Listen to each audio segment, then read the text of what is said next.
कड़ी सजा दिलाने का काम करेंगे, जिससे आने वाले अनेक सालों तक यहाँ पर कोई भ्रष्टाचार की करने की हिम्मत न कर पाए। मित्रों, हमने अपील की है कि आप परिवर्तन करिए। बंगाल के मतदाताओं को अपील की है। परिवर्तन का मतलब एमएलए बदलना नहीं है। परिवर्तन का मतलब सरकार चलाने वाली पार्टी बदलना नहीं है। परिवर्तन का मतलब मुख्यमंत्री बनाना नहीं। परिवर्तन का मतलब है घुसपैठ मुक्त बंगाल बनाना, घुसपैठ न हो ऐसी सीमाएं बनाना, भ्रष्टाचार से मुक्त प्रशासन देना, तुष्टीकरण की राजनीति से बंगाल को पूर्णतया मुक्त कर देना, रंगदारी और सिंडिकेट राज समाप्त करना, विकास की तेज रफ्तार, उद्योगों के लिए लाल जाजम बिछाकर उनका स्वागत और इसके माध्यम से युवाओं के लिए रोजगारी को आगे बढ़ाना, आधुनिक इंफ्रास्ट्रक्चर और इन्वेस्टमेंट दोनों के लिए short term long term policy बनाना और संसाधन जुटाकर इसको जमीन पर उतारना, कानून का राज प्रस्तापित करना, कैडर के राज से बंगाल की जनता को मुक्त करना और प्रशासन पर राजनीतिक दबाव मुक्त कर देना। मित्रों, हजारों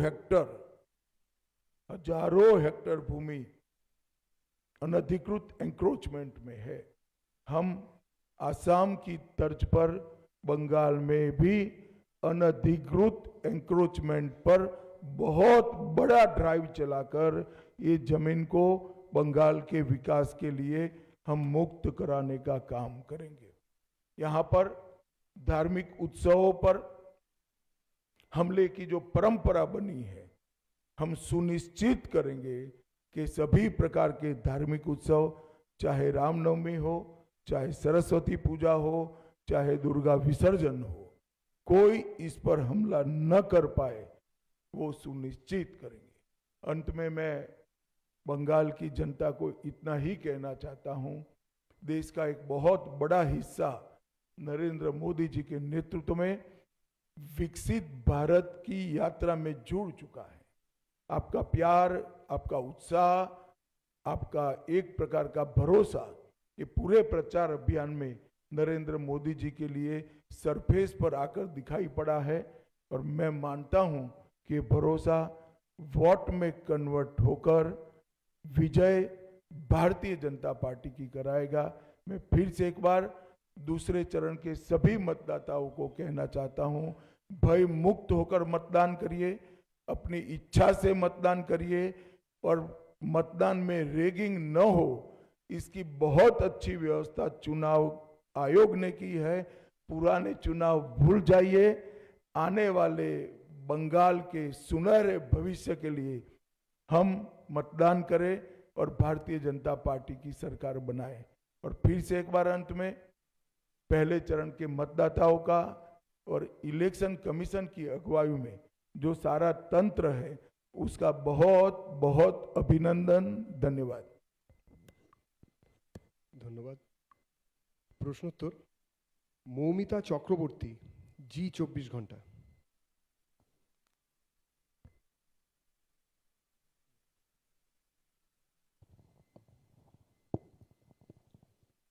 सर, सेकेंड फेज में ऐसा बहुत सारा केंद्र है जहाँ पे नॉर्थ 24 परगना या फिर साउथ 24 परगना, जहाँ से लड़कियों का पाचार का घटना बहुत ज़्यादा सुनाई देता है और माइनर एजेस लड़कियों। तो इस बारे में मतलब क्या व्यवस्था लिया जाएगा अगर भाजपा की सरकार आई तो? देखिए, ये मुझे कोई आश्वासन देने की जरूरत नहीं है। हमारा ट्रैक रिकॉर्ड है, जहाँ जहाँ भारतीय जनता पार्टी की सरकारें बनी, हमारी सबसे टॉप की प्रायोरिटी में से एक महिला सुरक्षा रही है और ये हमने कर कर भी दिखाया है। और बंगाल की माताओं बहनों को भी पूरा भरोसा है और हमने सिंबॉलिक रूप से महिला अत्याचार की विक्टिम को भी प्रत्याशी बनाकर बंगाल की विधानसभा में बिठाने का तय किया है। और मैं मानता हूं कि किसी भी पार्टी की ये टॉप मोस्ट प्रायोरिटी होनी चाहिए थी। महिला मुख्यमंत्री की तो सबसे पहली होनी चाहिए, परंतु ये हुआ नहीं है। भारतीय जनता पार्टी की सरकार ही ये करेगी। মৌপিয়া নন্দী, কলকাতা টিভি।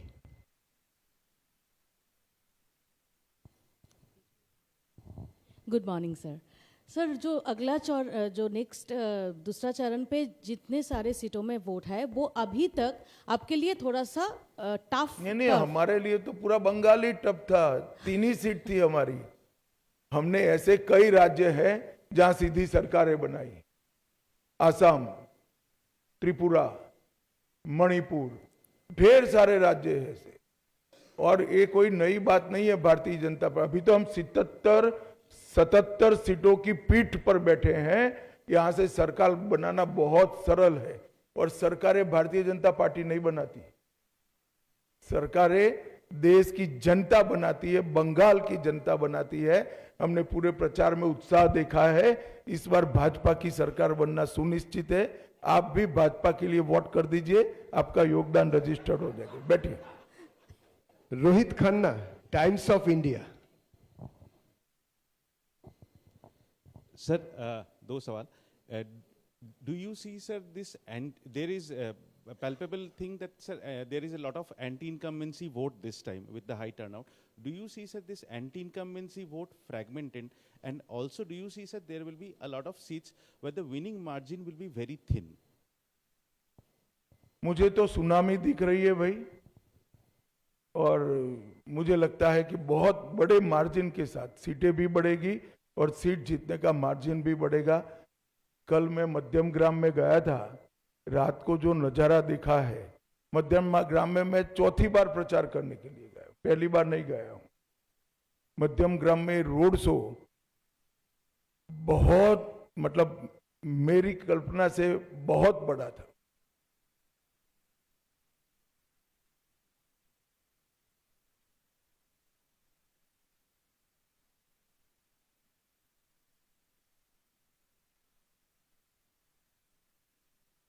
नहीं, देखिए, पहले कलकत्ता सिटी कांग्रेस के लिए वोट करता था, एक बार परिवर्तन हुआ और कम्युनिस्ट आए, फिर कम्युनिस्टों के लिए करता था, एक बार परिवर्तन हुआ, दीदी आई, अब दीदी के लिए करता है। इस बार परिवर्तन होगा, भाजपा आएगी और हर बार की तरह 30 साल तक भाजपा के साथ रहेगी। আমি যার নাম ডাকছি এবং তার তিনি হাত তুলবেন, মনোজ্ঞা লোহিওয়াল দিদি, এনডিটিভি। মনোজ্ঞা লোহিয়াল দিদি, এনডিটিভির।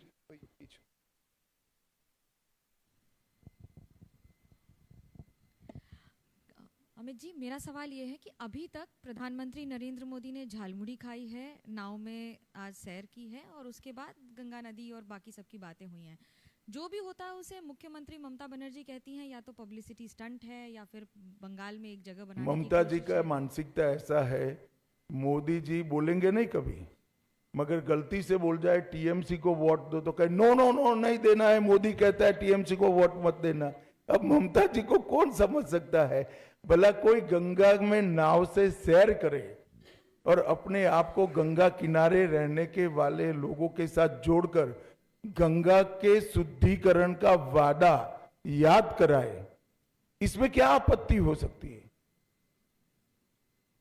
और झालमुड़ी खाने में क्या आपत्ति? ममता दीदी भी मैंने सुना है खाती है, अब मोदी जी खा रहे हैं तो विरोध कर रही है।